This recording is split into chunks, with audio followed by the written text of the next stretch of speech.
First one to Dan Savage, OrlandoMagic.com. Cliff, we know how you normally approach things, after a game heading into the next one. But with the season wrapped up, what do the next 24, 48 hours look like for you guys?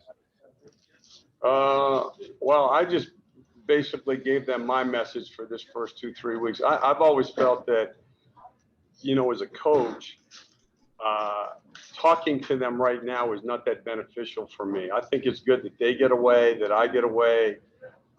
This stuff, as you know, it becomes emotional for everybody. It's better to take time, then I'll come back. I'm going to take off either Tuesday or Wednesday. Everybody will take a couple of weeks off. I'll meet with my staff, and then you go from there. But the players need to get away too. So this is time when, people, they do their exit meetings with Jeff and John. But in terms of my part, we really don't do much. Josh Robbins, The Athletic. Steve, if you had to describe how this season went and how difficult it was to someone who's not too familiar with the Magic, how would you do it? Listen,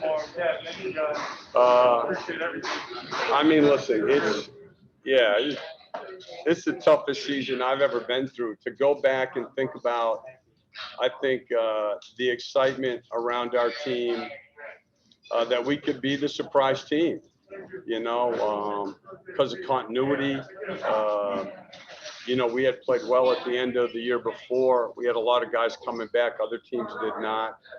And as it played out, the East isn't as good as it was, but, really starting with J.I. getting hurt in the bubble, and then Markel going down. And then, we just never, we were never able to, sustain anything. And a lot of it was, due to the injuries. Back to Dan Savage.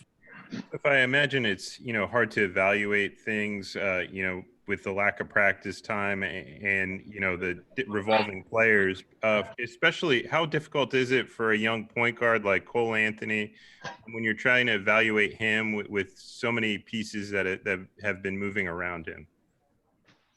No, for sure. I think that that's the biggest point, going forward. It's in sports, when you're a coach, is if you don't have a definitive idea of where you're at, there's no way you make the best decision about how to go forward, right? You need to know, do we have a good team, an okay team, or whatever. That's the biggest key. And so you do have to, that's where film comes in, and like that, where you can watch, and matchups are a big part of the NBA.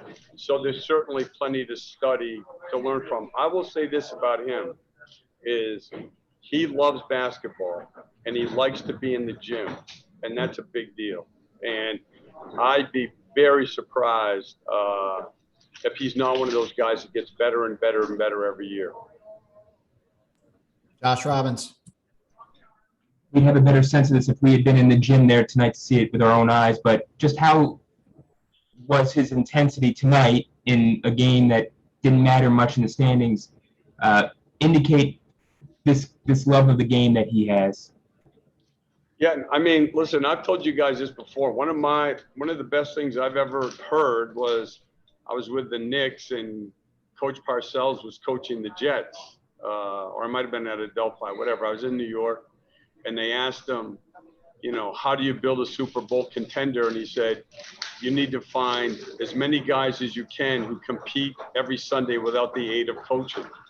And, that to me is Cole. He's going to play hard now. He play 2-on-2. It's natural for him. And that's a skill that you've got to have. Go ahead, Dan. Cliff, Dwayne Bacon accomplished a feat tonight playing in every game for you guys this season. I think he was only one of, 4 guys in the East, maybe 7 in the West to do so. Just what does it say about, his, obviously there's some luck involved, but, his hard work that he put into getting ready for this season? Oh, no question. We actually, honored him 2 days ago.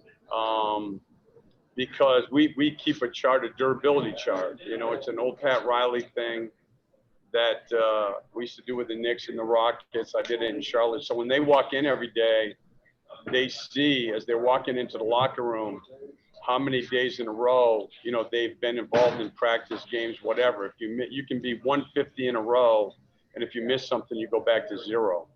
And, you know, he's the only guy, like you said, in the East that missed nothing all year. And to me, that used to be a big deal. You know, for a lot of players in our league, playing 82 games used to be something that they tried hard to do. And, you know, we've gotten away from that. Roy Perry, Orlando Sentinel. Steve, you know, we've heard the guys talk a lot about being optimistic for next year, looking forward to playing with the guys that haven't been on the floor this season. I'm just wondering, how valuable can that sort of camaraderie be? I mean, I know you have to develop and guys have to play together to build that cohesion, but how valuable can that be for you guys next season? That willingness, that wanting to play with each other. Yeah, I mean, look, I know a lot of people wouldn't agree with me.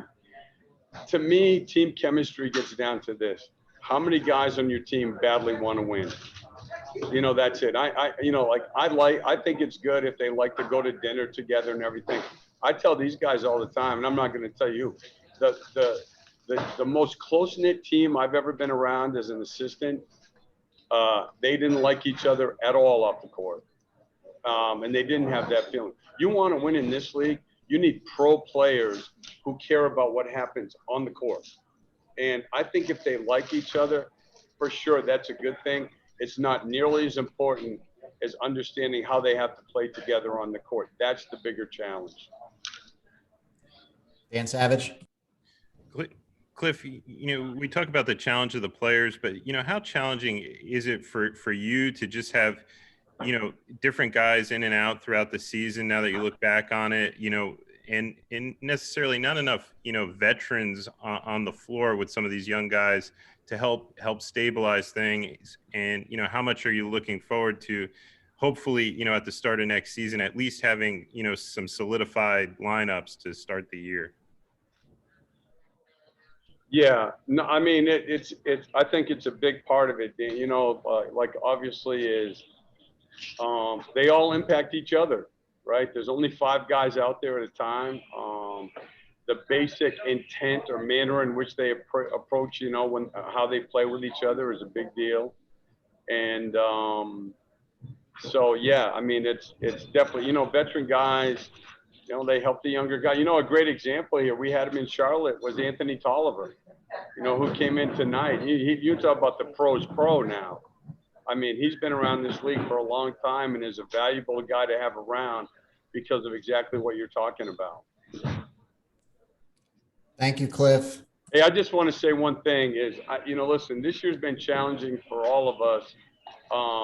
But I know I do, and all of us appreciate all of your guys' hard work. And I know it's not as much fun for you not to be able to come to the games and the travel. But I know how hard you work, and we all do appreciate all the hard work that you do. Thanks, Cliff.